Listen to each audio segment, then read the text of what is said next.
Good morning students, welcome you in your online chemistry classes. As you know, my name is Ashok Kumar हड़ाला. मैं आपको chemistry पढ़ा रहा हूँ और केमिस्ट्री में मैं आपको मैंने आपके बहुत सारे चैप्टर करवा दिए 12th की केमिस्ट्री में हिंदी मीडियम क्लासेस में.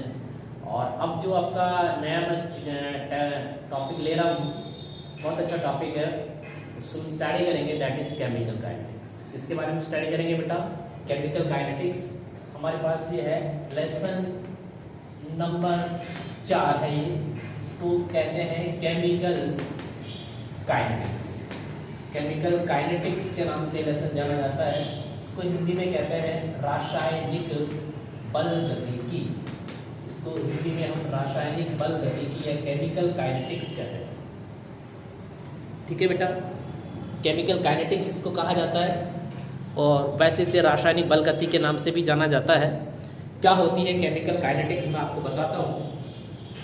ठीक है, ये 4 नंबर का लेसन है, मार्क्स है इसके 4 मार्क्स का लेसन है. ओके, तो इस लेसन को समझने से पहले आपको बहुत सारी चीज़ें समझनी पड़ेगी. बहुत इंटरेस्टिंग चैप्टर है, फिजिकल केमिस्ट्री से हमारा चैप्टर बिलोंग करता है. केमिकल काइनेटिक्स है ना, बहुत अच्छा टॉपिक है, फिजिकल केमिस्ट्री से बिलोंग करता है. और आपका ग्रेजुएशन पोस्ट ग्रेजुएशन जहाँ भी आप पढ़ोगे केमिकल काइनेटिक्स में हर बार क्वेश्चन आता है. बहुत इंपॉर्टेंट है, मैथमेटिकल पोर्शन है, इसमें थोड़ा इंटीग्रेशन डेरिवेशन का कुछ है तो बताऊंगा, आपको समझ में आ जाएगा. ओके बेटा, तो सबसे पहले मैं यहाँ पर एक लिख रहा हूँ, एक सामान्य रासायनिक अभिक्रिया है. एक सामान्य मैंने लिखा है, एक सामान्य रासायनिक अभिक्रिया. एक सामान्य रासायनिक अभिक्रिया है. ओके, ये सामान्य रासायनिक अभिक्रिया है A + B = C. ये जनरल केमिकल रिएक्शन है और ये जो जनरल केमिकल रिएक्शन ये कहती है कि A और B अभिक्रिया करते हैं तो C का निर्माण करते हैं. This is a general chemical reaction. ये जनरल केमिकल रिएक्शन है और ये जनरल केमिकल रिएक्शन इस बात को कहती है कि A और B जब केमिकल रिएक्शन करेंगे तो किसका निर्माण करेंगे? C का निर्माण करेंगे. ठीक है, अब यहाँ से बहुत सारे क्वेश्चंस का मेरे को जवाब देना होता है कि ये अभिक्रिया क्यों होती है, ये अभिक्रिया क्यों होती है. पहला क्वेश्चन तो ये है, ठीक है, होगी तो इसमें उत्पाद कितना बनेगा, ये इंपॉर्टेंट क्वेश्चन है. और इसमें कितना समय लगेगा, इसमें कितना समय लगेगा. ठीक है, ये 3 चीजें यहाँ पर इंपॉर्टेंट है इस केमिकल रिएक्शन में. तो पहला पॉइंट तो हमारे पास ये हो गया कि A और B जब केमिकल रिएक्शन करते हैं तो C का निर्माण करते हैं. When A and B react with each other, then they form the C. A और B जब केमिकल रिएक्शन करते हैं बेटा तो C का निर्माण करते हैं. तो पहला क्वेश्चन इसमें ये आ गया कि A और B रासायनिक अभिक्रिया क्यों करते हैं. दूसरा जो क्वेश्चन इसमें इंपॉर्टेंट है कि A और G जब रासायनिक अभिक्रिया करेंगे तो उत्पाद कितना बनेगा, उत्पाद की प्रकृति क्या होगी. बहुत सारे क्वेश्चन हमको जवाब देने पड़ते हैं. और तीसरा, अगर A और B अभिक्रिया कर भी लेंगे तो C बनेगा, तो C के बनने में कितना समय लगेगा. इन सारी चीजों को हमको जवाब देना पड़ता है. ठीक है ना, तो देखो मैं वापस से स्टार्ट कर रहा हूँ, अच्छे से सुनना, मेरी बात को समझने की कोशिश करना होगा. ओके, देखिए पहला जो मैंने लिखा यहाँ पर, फर्स्ट में लिख रहा हूँ A and B react, A और B रासायनिक अभिक्रिया करके C का निर्माण करते हैं. ठीक है, तो A और B रासायनिक अभिक्रिया करेंगे कि नहीं करेंगे इसका डिसाइड किया जाएगा ऊष्मागतिकी के द्वारा. ऊष्मागतिकी के द्वारा. ठीक है, ऊष्मागतिकी क्या है? ऊष्मागतिकी भौतिक विज्ञान रसायन विज्ञान की या भौतिक रसायन विज्ञान की वह शाखा है जो ये डिसाइड कर देती है कि ये केमिकल रिएक्शन होगी या नहीं होगी. तो A और B जब रासायनिक अभिक्रिया करते हैं तो C का निर्माण करते हैं. तो क्वेश्चन मेरा ये है कि A और B रासायनिक अभिक्रिया करते क्यों हैं. इसका जो मैथमेटिकल, इसका जो एक्सप्रेशन है वो ऊष्मागतिकी से मिलता है. मतलब ऊष्मागतिकी एक ऐसी ब्रांच है जो डिसाइड कर देती है कि ये अभिक्रिया होगी या नहीं होगी. अगर मान लीजिए इस अभिक्रिया के लिए डेल्टा G की वैल्यू नेगेटिव आती है, डेल्टा G की वैल्यू नेगेटिव आती है, इस अभिक्रिया के लिए यदि डेल्टा H की वैल्यू नेगेटिव आती है और इस अभिक्रिया के लिए अगर डेल्टा S की वैल्यू पॉजिटिव आती है, इसका मतलब है ये रिएक्शन 100% होगी, रिएक्शन होगी और 100% होगी. Delta G should be negative, मतलब डेल्टा G की वैल्यू बेटा नेगेटिव होनी चाहिए, डेल्टा H की वैल्यू नेगेटिव होनी चाहिए और डेल्टा S की वैल्यू क्या होनी चाहिए? पॉजिटिव होनी चाहिए. ये डिसाइड कर देगी कि ये अभिक्रिया होगी या नहीं होगी. मतलब स्वतः का मतलब है अपने आप होगी, है ना. तो मैंने यहाँ पर लिखा डेल्टा G नेगेटिव है, डेल्टा H भी नेगेटिव है और डेल्टा S पॉजिटिव है. ये रिएक्शन होगी या नहीं होगी. तो ये अगर चीजें अगर इसके फेवर में आ रही है तो ये हो जाएगी रिएक्शन, वरना ये रिएक्शन नहीं होगी. तो ऊष्मागतिकी ये डिसाइड करती है कि ये अभिक्रिया होगी या नहीं. उसके बाद में सेकंड है उत्पाद कितना बनेगा. उत्पाद का की प्रकृति क्या होगी, बहुत सारी चीजें हैं, उनका जो हमारा जो आंसर मिलेगा वो मिलेगा रासायनिक साम्य से। किससे मिलेगा? रासायनिक साम्य से। रासायनिक साम्य फिजिकल केमिस्ट्री का वो टॉपिक है जिसके द्वारा हम ये डिसाइड कर सकते हैं कि अमाउंट ऑफ द प्रोडक्ट, की प्रोडक्ट का अमाउंट कितना होगा। ए और बी जब अभिक्रिया करेंगे तो ए और बी अभिक्रिया करेंगे तो सी बनेगा, ये तो कंफर्म है। ए और बी जब अभिक्रिया करेंगे सी तो बनेगा, ये तो कंफर्म है, लेकिन सी कितनी मात्रा में बनेगा इसका डिसाइडेशन इसके द्वारा करेंगे, रासायनिक साम्य के द्वारा। ठीक है, तो रासायनिक साम्य क्या करता है, किसी भी अभिक्रिया में उत्पाद की मात्रा को निर्धारित करने का काम कौन करता है, केमिकल इक्विलिब्रियम रासायनिक साम्य कहते हैं। अब ये अभिक्रिया होगी तो इस अभिक्रिया को पूरा होने में कितना समय लगेगा, अभिक्रिया को पूरा होने में कितना समय लगेगा, इसका निर्धारण हम एक जो है करते हैं, वो करते हैं रासायनिक बलगतिकी से। किससे करते हैं? रासायनिक बलगतिकी। ठीक है, रासायनिक बलगतिकी द्वारा डिसाइड किया जाता है कि अभिक्रिया को पूरा होने में कितना समय लगेगा। ठीक है, तो मेरा कहने का मतलब है कि ये जो ब्रांच है ना वो टाइम से रिलेटेड है। किससे रिलेटेड है? टाइम से रिलेटेड है। समझ में? समय के सापेक्ष इसमें परिवर्तन देखा जाता है केमिकल काइनेटिक्स में। तो वापस से देखो बेटा, ए प्लस बी जब अभिक्रिया करते हैं तो सी बनाते हैं। मेरा क्वेश्चन ये है कि ए और बी अभिक्रिया करते हैं क्यों है। दूसरी बात है, ए और बी ने मान लीजिए अगर अभिक्रिया कर ली तो उत्पाद कितना बनेगा, और उसके बाद में मान लीजिए अगर ए और बी अभिक्रिया करके सी बनाते हैं तो सी को बनने में कितना समय लगेगा।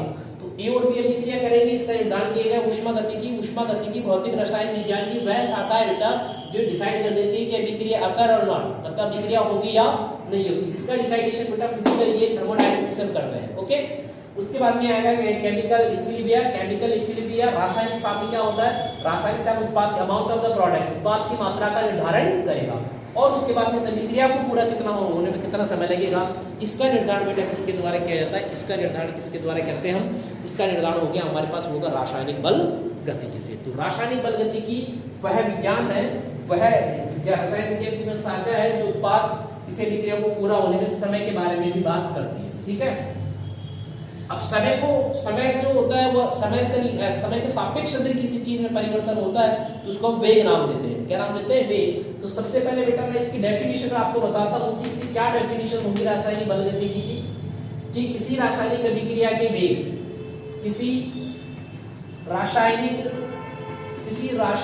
अभिक्रिया के वेग, किसी रासायनिक अभिक्रिया के वेग को प्रभावित करने वाले कारक तथा अभिक्रिया की क्रियाविधि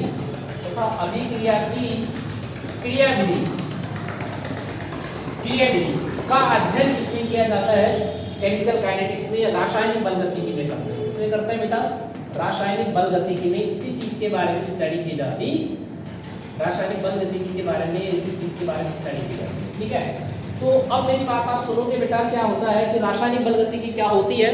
तो रासायनिक बल गतिकी की अगर मैं आपको डेफिनेशन बताऊं तो रसायन विज्ञान की वह शाखा, या मैं ऐसे लिख सकता हूं कि भौतिक रसायन विज्ञान की वह शाखा जिसमें किसी रासायनिक अभिक्रिया के वेग को प्रभावित करने वाले कारक तथा अभिक्रिया की क्रियाविधि का अध्ययन किया जाता है, रासायनिक बल गतिकी कहलाती है। रासायनिक बल गतिकी की परिभाषा अगर मैं आपको बताता हूं तो क्या होगी रासायनिक बल गतिकी की परिभाषा, किसी रासायनिक अभिक्रिया के वेग को प्रभावित करने वाले कारक तथा अभिक्रिया की क्रियाविधि का, रासायनिक अभिक्रिया की क्रियाविधि का जो अध्ययन होता है वो रासायनिक बल गतिकी है, केमिकल काइनेटिक्स में किया जाता। ओके, ये हमारी इसकी डेफिनेशन क्लियर। अब उसके बाद में एक और टॉपिक जो हमको इसमें पढ़ना है वो ये है कि वेग के आधार पर बेटा on the basis of velocity, वेग के आधार पर अभिक्रिया तीन प्रकार की होती है। वेग के आधार पर अभिक्रिया तीन प्रकार की होती है। तीन प्रकार, वेग के आधार पर अभिक्रिया कितने प्रकार की होती है? तीन प्रकार की होती है, फर्स्ट, सेकंड एंड थर्ड। तीन प्रकार की होती है वेग के आधार पर अभिक्रिया। पहली जो होती है उसे कहते हैं बेटा तीव्र अभिक्रिया। पहली जो होती है उसे कहेंगे तीव्र अभिक्रिया, इसको मैं हिंदी में लिखूंगा फास्ट रिएक्शन। दूसरी होगी जो बेटा उसे लिखेंगे धीमी अभिक्रिया। कौन सी अभिक्रिया? धीमी अभिक्रिया। और तीसरी जो होगी उसे लिखेंगे मध्यम, क्या लिखेंगे? मध्यम अभिक्रिया। वेग के आधार पर बेटा अभिक्रिया कितने प्रकार की होगी? तीन। किसी भी रासायनिक अभिक्रिया के वेग के आधार पर अभिक्रिया को तीन भागों में बांट सकते हैं। पहली जो अभिक्रिया होती है उसे कहते हैं तीव्र अभिक्रिया। तीव्र अभिक्रिया का मतलब होता है वे रासायनिक अभिक्रिया जो अत्यंत प्रचंड वेग से होती है, ये जिनको पूरा होने में कुछ सेकंड्स का भी समय लगता है, उन अभिक्रिया को कहते हैं तीव्र अभिक्रिया। वे रासायनिक अभिक्रिया जिनको पूरा होने में, वे रासायनिक अभिक्रिया जो बहुत ही प्रचंड वेग से संपन्न होती है और जिनको पूरा होने में कुछ सेकंड्स का समय लगता है, उन अभिक्रिया को कहते हैं बेटा तीव्र अभिक्रिया। तीव्र अभिक्रिया नाम दिया जाता है। इसमें अगर मैं लिख सकता हूं तो बेटा उदासीनीकरण की अभिक्रिया, उदासीनीकरण की अभिक्रिया। दूसरी मैं लिखूं अगर आप सपोज करो विस्फोटक अभिक्रिया, उदासीनीकरण की अभिक्रिया और विस्फोटक अभिक्रिया। ये कौन सी अभिक्रिया है? ये है कौन सी अभिक्रिया बेटा? ये है तीव्र अभिक्रिया होती है, ठीक है, तीव्र अभिक्रिया होती है, ठीक है। अम्ल क्षार अभिक्रिया, ऐसे लिख दीजिए बेटा अम्ल क्षार अभिक्रिया, अम्ल क्षार अभिक्रिया। आप या फिर ऐसे लिख दो इसको अवक्षेपण अभिक्रिया। चौथा अगर आप लिखना चाहो इस तरह भी लिख सकते हैं अवक्षेपण अभिक्रिया, अवक्षेपण अभिक्रिया, ओके। तो तीव्र अभिक्रिया का टॉपिक आपको समझ आया। तीव्र अभिक्रिया का मतलब होगा वे रासायनिक अभिक्रिया जैसे जो अत्यंत प्रचंड वेग से संपन्न होती है। वे रासायनिक अभिक्रिया जो अत्यंत प्रचंड वेग से संपन्न होती है, अर्थात जिनको पूरा होने में कुछ सेकंड्स का ही समय लगता है, उन अभिक्रियाओं को हम कौन सी अभिक्रिया कहते हैं? तीव्र अभिक्रिया कहते हैं। उदासीनीकरण अभिक्रिया, जब अम्ल और क्षार बेटा केमिकल रिएक्शन करते हैं, जब अम्ल और क्षार एक दूसरे के साथ केमिकल रिएक्शन करते हैं तो जो उस अभिक्रिया को हम कहते हैं उदासीनीकरण अभिक्रिया या फिर अम्ल क्षार अभिक्रिया। इन्हें अवक्षेपण, कुछ अभिक्रिया ऐसी होती है जिन्हें अवक्षेपण भी होता है। विस्फोटक अभिक्रिया, सपोज करो सामने वाली बिल्डिंग है, वहां पर आपने बम लगाया, यहाँ से आपने उसका बटन दबाया, 1 सेकंड में खत्म, वो जो होती है उन्हें कहते हैं विस्फोटक अभिक्रिया। बम का फूटना विस्फोटक अभिक्रिया है, ठीक है ना। तो जिनको होने में बहुत कम समय लगता है, वेरी स्लो, समझ में आया, बहुत धीमे धीमे, मतलब बहुत स्पीड से अगर होती है तो सेकंड का क्या, सेकंड से भी कम समय का लगता है, एक क्षण में जो खत्म हो जाती है, उन्हें कहते हैं कौन सी अभिक्रिया? तीव्र अभिक्रिया। उसके बाद आएगी धीमी अभिक्रिया। वे अभिक्रिया जो कई वर्षों में पूरी होती है, वे अभिक्रिया जो कई वर्षों में पूरी होती है, उन्हें कौन सी अभिक्रिया कहते हैं? उन अभिक्रियाओं को हम कहते हैं धीमी अभिक्रिया। धीमी अभिक्रिया मतलब स्लो रिएक्शन। स्लो रिएक्शन का मतलब होता है वे केमिकल रिएक्शन जो कई सालों में या कई वर्षों में जाकर के पूरी होती है, उन अभिक्रियाओं को धीमी अभिक्रिया के नाम से जानते हैं। पहला इसका एग्जाम्पल है रस्टिंग ऑन आयरन, जिसका मतलब है लोहे पर जंग लगना। पहली अभिक्रिया है लोहे पर जंग लगना। लोहे पर जंग लगना 100 सालों की प्रोसेस होती है बेटा, लोहे पर जंग लगना 100 सालों की प्रोसेस होती है। तो ऐसी अभिक्रिया कौन सी अभिक्रिया कहलाएगी? धीमी अभिक्रिया। तो धीमी अभिक्रिया का मतलब आप समझ गए। धीमी अभिक्रिया का सीधा सा कॉमन सेंस है कि वे रासायनिक अभिक्रिया जो बहुत ही स्लो रेट से, धीमी दर से होती है, उन्हें कहते हैं धीमी अभिक्रिया, ठीक है। उसके बाद में अगर मैं लिखूं इसमें तो वो है भू-आकृतियों का निर्माण। भू-आकृतियों का निर्माण, भू-आकृतियों का निर्माण भी कौन सी अभिक्रिया है? Slow reaction. समझ में आया? जैसे भू-आकृतियां बनती है को बनने में साल लग जाते हैं, तो ये भी क्या है? स्लो रिएक्शन है। तो धीमी अभिक्रिया का मतलब होता है वे रासायनिक अभिक्रिया जिनको पूरा होने में कई वर्षों का समय लग जाता है, उन्हें कहते हैं धीमी अभिक्रिया, ठीक है। धीमी अभिक्रिया का मतलब बेटा समझ में आ गया, लोहे पर जंग लगना इसका बेस्ट एग्जांपल होता है स्लो रिएक्शन का। उसका मतलब है, मध्यम का मतलब है वे रासायनिक अभिक्रिया जो कमरे के तापमान पर संपन्न होती है और जो कुछ सेकंड या कुछ मिनटों में जो अभिक्रिया पूरी होती है, उन्हें कहते हैं मध्यम अभिक्रिया। जैसे शर्करा का जलावटन मध्यम अभिक्रिया है, भोजन का पाचन मध्यम अभिक्रिया है, दूध का दही में बदलना मध्यम अभिक्रिया है। जो कुछ सेकंड या कुछ घंटों में खत्म होती है, कुछ मिनटों में खत्म होती है, उन अभिक्रियाओं को बेटा नाम दिया जाता है कौन सी अभिक्रिया? मध्यम अभिक्रिया। तो इतनी बात आपको शायद मेरे हिसाब से समझ में आई होगी कि बेटा वेग के आधार पर अभिक्रिया कितने प्रकार की हो गई? 3। आपको ये बात अच्छे से समझ में आ गई होगी बेटा। वेग के आधार पर अभिक्रिया 3 प्रकार की होती है। वेग के आधार पर अभिक्रिया कितने प्रकार की होती है? 3 प्रकार की होती है। पहला जो टाइप होता है उसे कहते हैं तीव्र अभिक्रिया। तीव्र अभिक्रिया का मतलब होता है बेटा वे रासायनिक अभिक्रिया जिनको पूरा होने में बहुत कम समय लगता है, अर्थात जो अभिक्रिया कुछ सेकंड्स में ही खत्म हो जाती हैं, उन अभिक्रियाओं को तीव्र अभिक्रिया के नाम से जाना जाता है। ये बहुत ही प्रचंड वेग से ये अभिक्रिया संपन्न होती है। इन्हें उदासीनीकरण अभिक्रिया, विस्फोटक अभिक्रिया या फिर अम्ल क्षार अभिक्रिया, अवक्षेपण अभिक्रिया इसके उदाहरण हैं। इनको अच्छे से आप सीख सकते हो। उसके बाद में हमारे पास जो बेटा आएगा वो हमारे पास टॉपिक आता है धीमी अभिक्रिया। बेटा धीमी अभिक्रिया का मतलब है वे रासायनिक अभिक्रिया जो कई वर्षों में जाके पूर्ण होती है, उन्हें धीमी अभिक्रिया कहते हैं। जैसे लोहे पर जंग लगना एक धीमी अभिक्रिया होती है।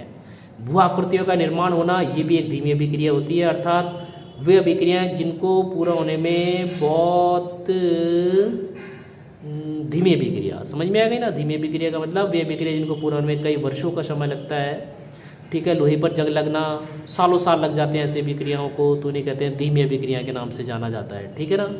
उसके बाद में बेटा हमारे पास आएगी, वो आएगी मध्यम अभिक्रिया।